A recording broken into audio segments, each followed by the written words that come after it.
ആത്മാർത്ഥത ഏറ്റവും കൂടുതൽ എവിടെ കാണിച്ചോ അവിടെ നിന്നായിരിക്കും ഏറ്റവും കൂടുതൽ അവഗണന നേരിടേണ്ടി വരുന്നത്. ആരും ഒരുപാട് നിഷ്കളങ്കരും പാവവും ആകരുത്. അങ്ങനെയായാൽ എല്ലാവരും നിങ്ങളെ ചവിട്ടി താഴ്ത്താൻ ശ്രമിച്ചുകൊണ്ടിരിക്കും. തെറ്റും ശരിയും തുറന്നു പറയേണ്ടിടത്ത് പറഞ്ഞു തന്നെ ശീലിക്കുക. ചിലരെ കുറഞ്ഞ സമയം കൊണ്ട് തന്നെ നമുക്ക് മനസ്സിലാക്കാൻ സാധിക്കും. എന്നാൽ ചിലരെ ഒരായുസ് മുഴുവനും കൂടെയുണ്ടായാലും മനസ്സിലാക്കാൻ പറ്റിയെന്ന് വരില്ല. ഓരോ ദിവസങ്ങളും ജീവിതത്തിലെ പുതിയ അധ്യായങ്ങളാണ്. സ്നേഹത്തിൻ്റെയും കരുതലിൻ്റെയും നന്മയുടെയും ലോകമാവട്ടെ ഓരോ ദിവസങ്ങളും. നിങ്ങൾ കേൾക്കുന്ന എല്ലാ കാര്യങ്ങളും വിശ്വസിക്കരുത്. ഏതൊരു കഥയ്ക്കും 3 വശങ്ങളുണ്ട്. 1 അവരുടെ ഭാഗത്തു നിന്നുള്ള കഥ, 2 നിങ്ങളുടെ കഥ, 3 യഥാർത്ഥ സത്യം.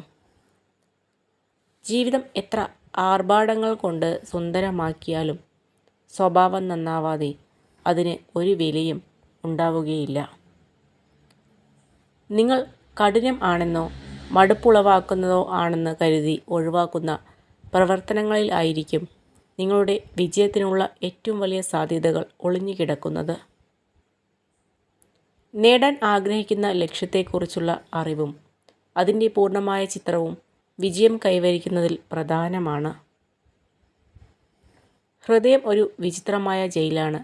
അവിടെ കുറ്റം ചെയ്തവർ ശിക്ഷിക്കപ്പെടുന്നില്ല, എന്നാൽ കൂടുതൽ സ്നേഹം കാണിക്കുന്നവർ ശിക്ഷിക്കപ്പെടുന്നു. വിജയത്തിനായി പ്രവർത്തിക്കുന്നത് നിങ്ങളെ ഒരു യജമാനനാക്കും, എന്നാൽ സംതൃപ്തിക്കായി പ്രവർത്തിക്കുന്നത് നിങ്ങളെ ഒരു ഇതിഹാസമാക്കും. എവിടെയാണോ നമ്മൾ കരഞ്ഞത് അവിടെ നിന്ന് ചിരിക്കാൻ പഠിക്കണം. ആരാണോ നമ്മളെ പരിഹസിച്ചത് അവരുടെ മുന്നിൽ തല ഉയർത്തിപ്പിടിച്ച് നമ്മൾ ജീവിക്കാൻ പഠിക്കണം. മനസ്സൊരു ചേമ്പിലെ പോലെ ആവണം. വന്നു ചേരുന്നതിനെയെല്ലാം ഉള്ളറയിലേക്ക് കടത്തിവിടാതെ തഴുകിയിറക്കുന്ന ചേമ്പില പോലെ. മനുഷ്യനോളം വിചിത്രമായ ഒരു ജീവി ഈ ലോകത്തിൽ കാണില്ല. നിമിഷങ്ങൾ കൊണ്ട് ഒരാളെ മറന്നു പോകുന്നവർ, ജീവിതകാലം മുഴുവനും ഒരാളെ ഓർത്ത് ജീവിക്കുന്നവർ. ജീവിതത്തിൽ നിങ്ങൾ എവിടെയാണെന്ന് അംഗീകരിക്കുകയും ദൈനംദിന കാര്യങ്ങൾ പരമാവധി പ്രയോജനപ്പെടുത്തുകയും ചെയ്യുക എന്നതാണ് സന്തോഷത്തിൻ്റെ രഹസ്യം. പൂവിൽ തേൻ ഉണ്ടെന്ന് കരുതി കായ മധുരിക്കണമെന്നില്ല. അതുപോലെയാണ് ചില മനുഷ്യരും. വാക്കുകളിൽ സ്നേഹമുണ്ടെന്ന് കരുതി ഹൃദയത്തിൽ സ്നേഹം ഉണ്ടാകണമെന്നില്ല. നിങ്ങൾ എളുപ്പമുള്ള അവസ്ഥയിലായിരിക്കുമ്പോൾ ബുദ്ധിമുട്ടുള്ള കാര്യങ്ങൾ ആസൂത്രണം ചെയ്യുക. നിസ്സാരമായ അവസ്ഥയിലാണെങ്കിൽ മഹത്തരമായ കാര്യങ്ങൾക്കായി ഒരുങ്ങിയിരിക്കുക. സ്വന്തം സ്വഭാവവും ശീലങ്ങളും കൂടിച്ചേരുന്നതാണ് നമ്മുടെ വ്യക്തിത്വം.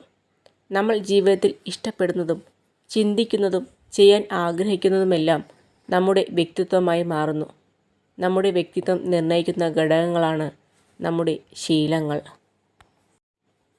ലോകത്തിലെ ഏറ്റവും വലിയ അത്ഭുതം നമ്മുടെ ജീവിതമാണ്.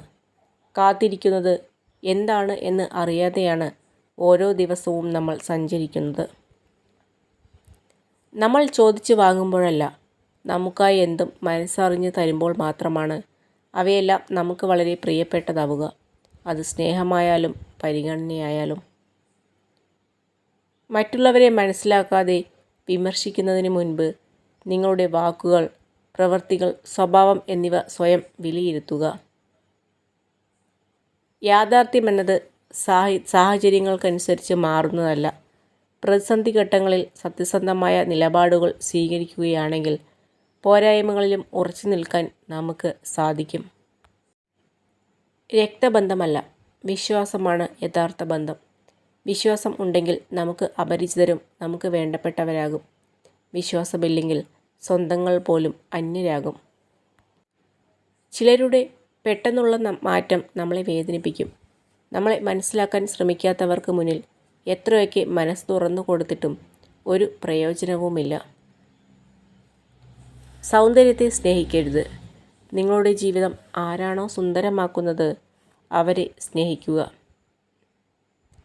മാനസികമായ സന്തോഷം ഒരിക്കലും ധനം കൊടുത്ത് വിലയ്ക്ക് വാങ്ങുന്ന ഒന്നല്ല. നേരെ മറിച്ച് അവനവൻ്റെ മനോനിലവാരം ഉയർത്തി നേടേണ്ടത് തന്നെയാണ്. കുറഞ്ഞു പോകുന്നത് സ്നേഹമല്ല, താല്പര്യമാണ്. സഫലീകരിച്ച ആഗ്രഹങ്ങൾക്ക് പിന്നീട് അത്ര ആവേശം കാണില്ല. അടുക്കുന്നത് ആവശ്യങ്ങൾക്ക് വേണ്ടിയാണെങ്കിൽ അകലുന്നത് അതിൻ്റെ പൂർത്തീകരണത്തോടു കൂടിയാണ്.